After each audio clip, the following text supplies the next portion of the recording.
ကောင်မလေးနဲ့သူမရဲ့တငယ်ချင်းအချစ်ဆုံးတို့ဟာပြလိုက်တစ်ခုကိုတွားခဲ့ကြတယ်ပြလိုက်ထဲမှာလွန်ခဲ့တဲ့နှစ်1000ကအမျိုးသမီးအလောင်းတစ်လောင်းကိုပြသထားတယ်တငယ်ချင်းဖြစ်သူကတိကျင်စိမ့်နဲ့အလောင်းရဲ့မျက်နှာနဲ့သူမရဲ့မျက်နှာကိုလဲလှယ်ပြီးဓာတ်ပုံတစ်ပုံရိုက်လိုက်တဲ့ကောင်မလေးကသူမကိုချက်ချင်းတားဆီးဖို့ကြိုးစားခဲ့တယ်အဲ့လန်ညုံကလည်းဓာတ်ပုံမရိုက်ဖို့သူတို့ကိုတတိပေးခဲ့တယ်ဒါပေမဲ့တငယ်ချင်းဖြစ်သူကနားထောင်ဖို့ညှင်းဆန်ခဲ့ပြီးဓာတ်ပုံရိုက်တာကဥပဒေနဲ့မလွတ်ကင်းတာမျိုးမဟုတ်ဘူးလို့ပြောခဲ့တယ်အဲ့ဒီအချိန်မှာကောင်မလေးကသူမအဖွားရဲ့တတိပေးစကားကိုတတိယသွားခဲ့တယ်အလောင်းတစ်လောင်းနဲ့ဓာတ်ပုံလုံးဝမရိုက်ရဘူးအထူးသဖြင့်မျက်နှာချင်းလဲလှယ်ပြီးမရိုက်ရဘူးလို့ပါပဲဒါပေမဲ့တငယ်ချင်းဖြစ်သူကရေမောပြီးဒါဟာအယူသီးတာတသက်ပါပဲလို့ပြောတယ်သူမကတပ်ပုံကိုဖျက်လိုက်ဟန်ဆောင်ခဲ့ပေမဲ့တိတ်တဆိတ်သိမ်းဆီးထားခဲ့တယ်ပြီးတော့နောက်လိုက်တွေရလာအောင်အင်တာနက်ပေါ်မှာတင်ဖို့စီစဉ်ထားခဲ့တဲ့ကောင်မလေးကအဲ့ဒီတပ်ပုံကိုကြည့်လိုက်တဲ့အခါအလောင်းကပြုံးနေတယ်လို့ခန်းစားလိုက်ရတယ်ဒါပေမဲ့တငယ်ချင်းဖြစ်သူကအဲ့ဒါကတပ်ပုံပြင်ဆင်တဲ့အထူးပြုလုပ်ချက်တသက်ပါပဲလို့ပြောတယ်လောက်ဝက်ကြပြီးနောက်ကြောင်းပြန်ဖွင့်ခဲ့တယ်တငယ်ချင်းဖြစ်သူကအဲ့ဒီတပ်ပုံကိုအင်တာနက်ပေါ်မှာတင်လိုက်တယ်သူမရဲ့လူမှုကွန်ရက်စာမျက်နှာကိုဝင်ကြည့်တဲ့သူတွေအများကြီးတက်လာခဲ့တယ်ဒါပေမဲ့မှတ်ချက်ပေးတဲ့နေရာမှာလူတစ်ယောက်ကသူမကိုတတိပေးခဲ့တယ်အလောင်းတစ်လောင်းနဲ့မျက်နှာချင်းလဲလှယ်တာဟာ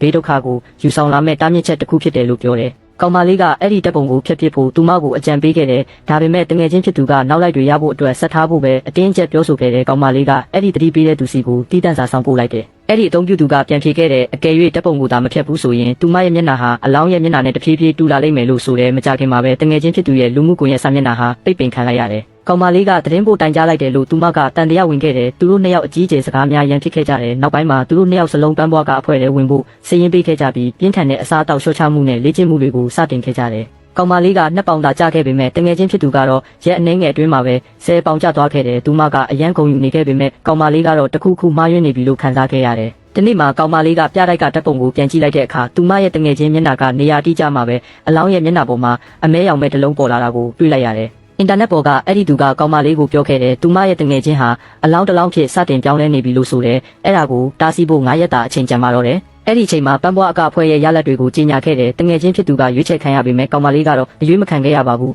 တငယ်ချင်းဖြစ်သူကသူမကိုတောင်လှောင်ပြောင်းခဲ့သေးတယ်ဒါပေမဲ့ကောင်မလေးကဓာတ်ပုံကိုဖျက်ပစ်ဖို့သူမကိုစက်တိုက်တွန်းနေခဲ့တယ်အလောင်းတစ်လောင်းနဲ့မျက်နှာချင်းလဲလှယ်တာဟာခန္ဓာကိုယ်ချင်းလဲလှယ်ဖို့ဖိတ်ခေါ်တာနဲ့အတူတူပဲလို့သူမကပြောခဲ့တယ်ဒါပေမဲ့လူတိုင်းကရင်မောခဲ့ကြပြီးသူမဟာအတိတ်ပဲမရှိတာတွေပြောနေတယ်လို့ဆိုကြတယ်ကောင်မလေးကသူမကိုမှတ်ချက်တွေကိုပြသခဲ့တယ်အဲ့ဒီမှာတေဆုံးရမယ့်ကံကြမ္မာကပုံပေါ်လာနေပြီလို့ရေးသားထားပါတယ်ဒါပေမဲ့တငယ်ချင်းဖြစ်သူကအခုထိယုံကြည်ဖို့ညှင်းဆန်နေခဲ့တယ်ဒီနေ့မှာတငယ်ချင်းဖြစ်သူကအတန်းဖော်တယောက်နဲ့စကားများရန်ဖြစ်ခဲ့တယ်မထင်မှတ်ပဲအဲ့ဒီအတန်းဖော်ကသူမရဲ့စပင်တဆုပ်ကိုဆွဲနှုတ်လိုက်တယ်သူမကထိတ်လန့်တကြားနဲ့အိတ်ဆောင်ကိုအပြေးပြန်သွားခဲ့တယ်အဲ့ဒီစပင်ကအလောင်းတစ်လောင်းရဲ့စပင်နဲ့တူနေတာကိုကောင်မလေးသတိထားမိသွားတယ်အင်တာနက်ပေါ်ကအဲ့ဒီသူကပြောခဲ့တယ်နောက်တစ်ဆင့်ကတော့သူမရဲ့အရေးပြားတွေကွာကျလာမယ်ပြီးတော့၆တွေ့နေတဲ့အလောင်းဖြစ်သွားတဲ့အထိသူမရဲ့ခန္ဓာကိုယ်ဟာတဖြည်းဖြည်းပုတ်ပွားလာလိမ့်မယ်လို့ဆိုတယ်အဲ့ဒီညမှာတငယ်ချင်းဖြစ်သူကပစ္စည်းတစ်ထုပ်လက်ခံရရှိခဲ့တယ်အထဲမှာစပင်တူတစ်ခုပါလာတယ်သူမကစပင်ပုံစံပြောင်းချင်လို့ပါလို့ပြောခဲ့တယ်အခန်းဖော်ကတငယ်ချင်းဖြစ်သူရဲ့အုတ်ထုပ်ကိုကြည့်ကောင်းတယ်လို့ထင်သွားပြီးလှမ်းယူကချွတ်လိုက်တယ်ဒါပေမဲ့နောက်ဆက်တွဲဖြစ်လာတာကတော့သူတို့အားလုံးကိုအကြီးအကျယ်တုန်လှုပ်သွားစေခဲ့ပါတော့တယ်